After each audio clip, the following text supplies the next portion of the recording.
청취자 여러분, 안녕하세요. 오늘 저희와 함께 좀 깊이 파볼 자료는요. 신약성경 마태복음 23장입니다. 네, 안녕하세요.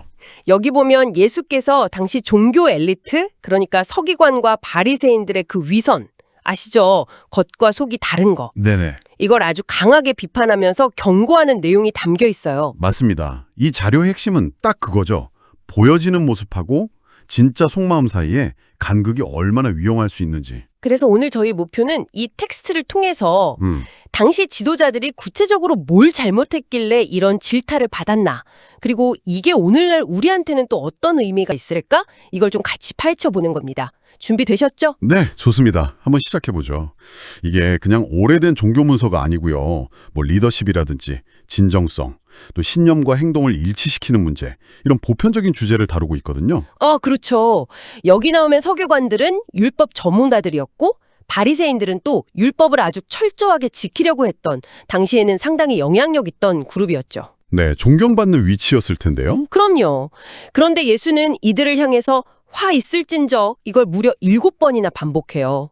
이게 우리말로 하면 뭐 재앙이 닥칠 거다 이런 수준의 굉장히 강한 표현이거든요. 와, 7번이나요? 네, 단순한 비난이 아니에요. 이건 지도자의 책임, 그리고 신앙의 본질은 뭐냐, 이런 근본적인 질문을 던지는 거죠. 진실성이 왜 중요한가, 이걸 생각해 보게 됩니다. 아니, 그렇게 존경받던 사람들한테 이런 경고를 했다니, 시작부터 확 끌리는데요?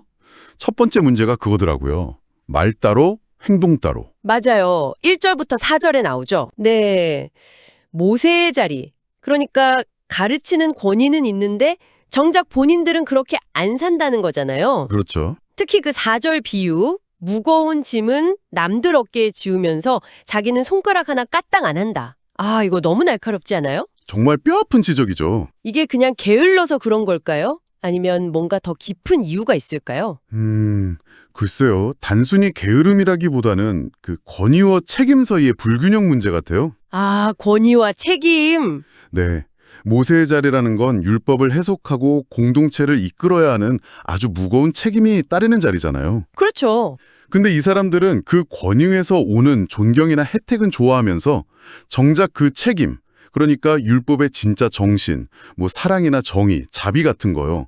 이걸 삶으로 살아내는 무게는 피하려고 했다는 거죠. 아, 듣고 보니 그러네요. 어쩌면 자기들도 그 기준에 못 미칠까 봐 두려웠을 수도 있고 아니면 그냥 특권의식에 빠졌을 수도 있고요.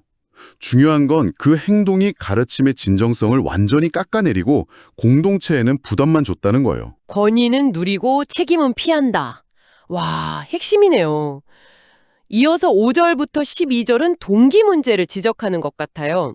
모든 행동이 사람들한테 보이려고 하는 거라는 거죠. 맞습니다. 그게 문제죠. 경문, 그 성ความ끈 같은 거 일부러 넓게 만들고, 옷술은 길게 늘어뜨리고, 네, 티나게요. 잔치나 회당 가면 꼭 윗자리에 앉으려고 하고, 시장에서는 또 사람들이 막 랍비 하고 깍듯이 인사해 주길 바라고. 네, 사람들의 인정에 목말라 하는 모습이죠. 네, 너무 그래요. 근데 원래 그 경문띠, 테필린이나 옷술, 치치트 이런 건 사실 하나님의 말씀을 기억하고 따르겠다는 신앙의 표현이었거든요. 원래는 좋은 의미였군요. 그렇죠. 근데 어느새 이게 남들한테 나 이렇게 경건해 하고 과시하는 도구가 돼버린 거죠. 의미는 사라지고 껍데기만 남은. 아, 변질됐네요. 네. 그래서 예수님은 이런 외적인 형식이나 사람들 칭찬에 집착하지 말라고 하시는 거예요. 뭐 랍비, 아버지, 지도자 이런 호칭에 연연하지 말고 오히려 서로 섬겨라. 섬기는 자가 되라. 네. 그리고 그 유명한 말씀 있잖아요. 누구든지 자기를 높이면 낮아지고 자기를 낮추면 높아진다. 아, 네, 12절 말씀이죠. 네. 진짜 가치는 지위나 명성이 아니라 섬김과 겸손에 있다는 거. 이건 뭐 어느 시대에나 통하는 가르침이죠. 그러게요. 신앙의 표현이 과시용으로. 참 씁쓸합니다. 자, 그럼 이제 이 자료의 클라이맥스, 그 7번의 화 있을진저 선언으로 가볼까요? 네. 드디어 올 것이 왔군요. 이 표현 자체부터가 무게감이 엄청난데요. 위선의 여러 모습들을 아주 그냥 적나라하게 까발립니다. 그렇죠. 7개 다 보기는 좀 그렇고 핵심적인 주제들로 몇 가지 중요한 예만 좀 볼까요? 네. 그게 좋겠습니다.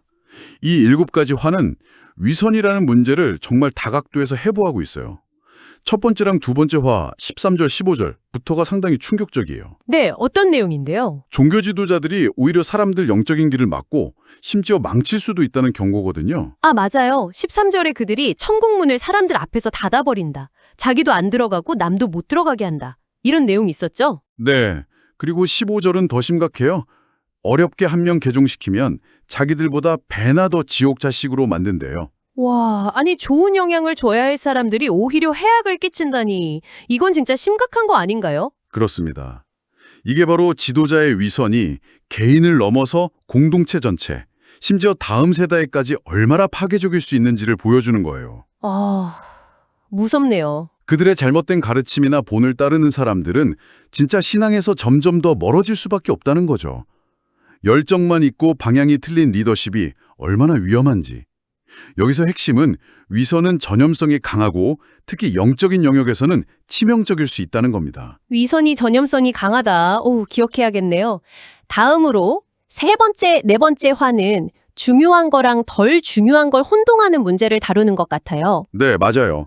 그것도 위선의 특징이죠. 세 번째 16에서 22절은 맹세에 대한 이상한 논리를 비판하잖아요. 예를 들면 성전 자체보다 성전 안에 금으로 맹세하는 게 더 중요하다. 뭐 이런 식이요. 네, 말장난 같죠? 그리고 네 번째 화 23에서 24절에서는 그 유명한 비유. 파카, 회향, 근체 같은 아주 사소한 향신료 11조는 칼같이 지키면서 정작 더 중요한 정의, 긍휼, 믿음은 버렸다는 지적. 그렇죠. 하루살이는 걸러내고 낙타는 삼키는 도다. 24절. 아, 이 비유 정말 임팩트 있지 않아요? 정말 그렇죠. 이 두 가지 화는 위선의 또 다른 특징, 바로 본질의 피와 형식주의를 딱 보여줘요. 아, 본질의 피와 형식주의. 네, 맹세에 대한 궤변은 어떻게든 책임은 피하면서 형식만 갖추려는 얄팍한 속셈을 드러내는 거고, 신성한 것보다 물질적인 걸 더 중요하게 여기는 왜곡된 가치관도 보이고요. 네네. 그리고 하루살이와 낙타 비유는 뭐 압권이죠.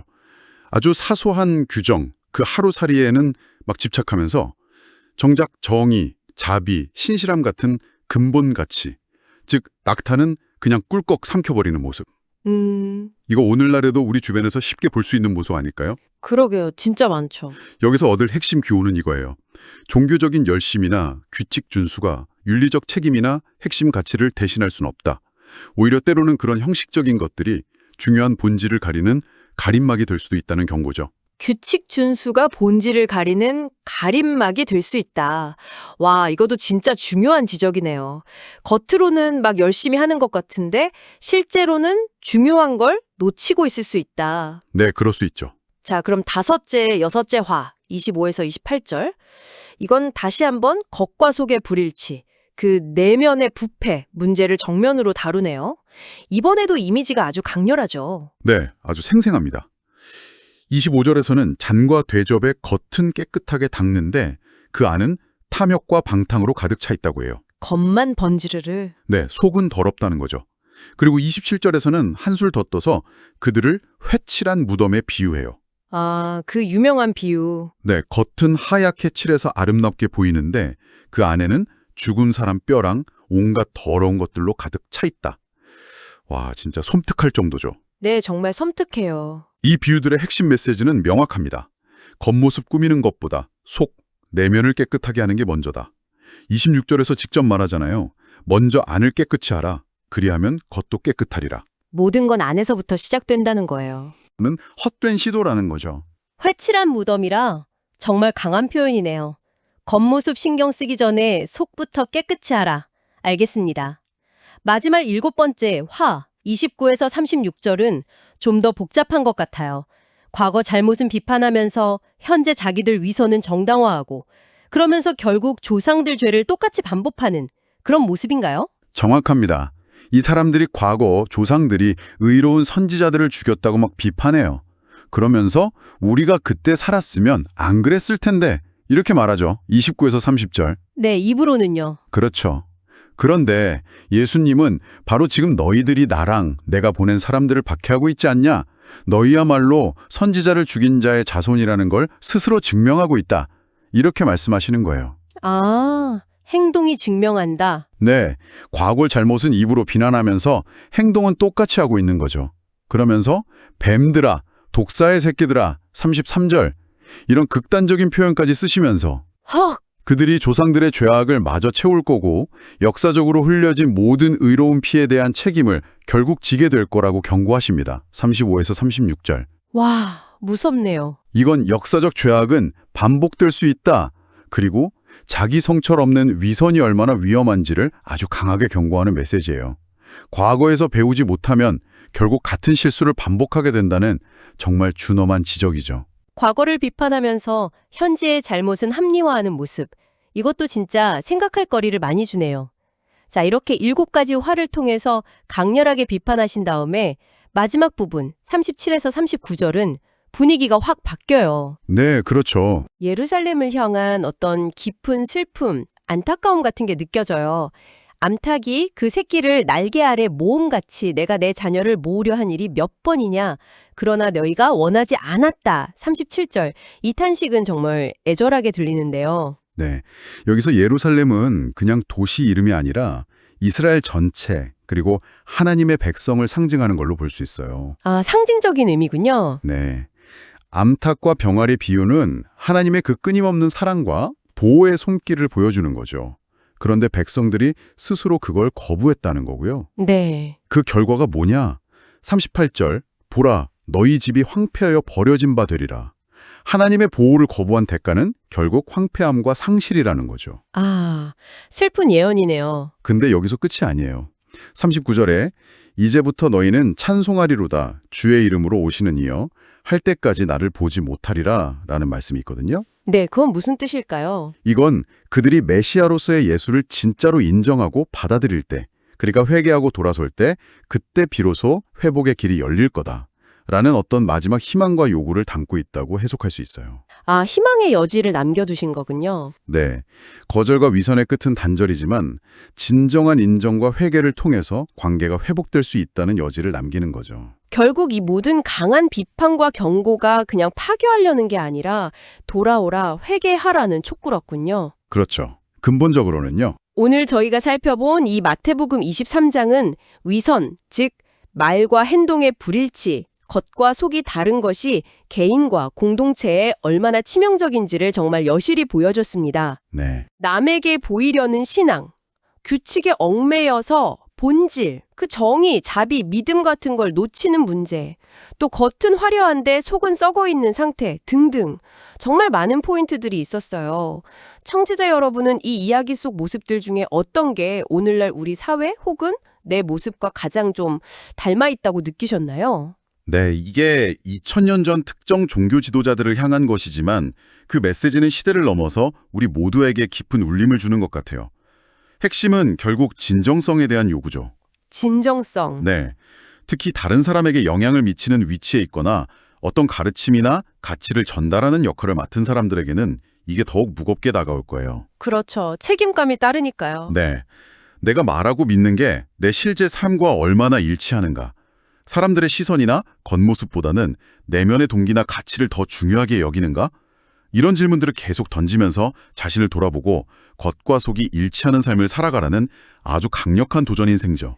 오늘은 마태복음 23장을 통해서 위선에 대한 날카로운 통찰, 그리고 진정성 있는 삶의 중요성에 대해 함께 깊이 이야기 나눠봤습니다. 단순히 과거 기록이 아니라 오늘 우리에게도 거울처럼 자신을 비춰보게 하는 그런 강력한 텍스트였네요. 맞습니다. 이 자료가 우리에게 좀 불편한 질문을 던지기도 하지만 동시에 더 나은 삶으로 나아갈 수 있는 길을 또 보여주기도 하는 것 같아요. 마지막으로 청취자 여러분께 이런 질문 한번 던져보고 싶습니다. 네, 어떤 질문이신가요? 우리 삶 속에서 혹시 하루살이는 걸러내면서 낙타는 삼키는 그런 경우는 없을까요? 혹시 나도 모르게 아주 사소한 태치기나 형식 같은 거에는 막 얽매이면서 정말 중요한 가치들, 예를 들면 관계에서의 진실함이라든지 공동체의 정의, 다른 사람에 대한 긍휼 같은 것들이요. 이런 걸 놓치고 있지는 않은지 말입니다. 위선이라는 게 꼭 거창한 악행으로만 나타나는 게 아니라 이렇게 일상 속의 작은 불일치나 자기 합리화 속에서 스르르 스며들 수 있거든요. 오늘 나눈 이야기들을 바탕으로 각자의 삶에서 진정성을 추구하는 길을 계속 고민해 보시면 좋겠습니다. 일상 속 작은 불일치와 자기 합리화 속에서 스며도는 위선. 아, 정말 곱씹어 볼 만한 마지막 질문이었습니다. 오늘 이 깊은 이야기에 함께해 주셔서 감사합니다. 네, 감사합니다.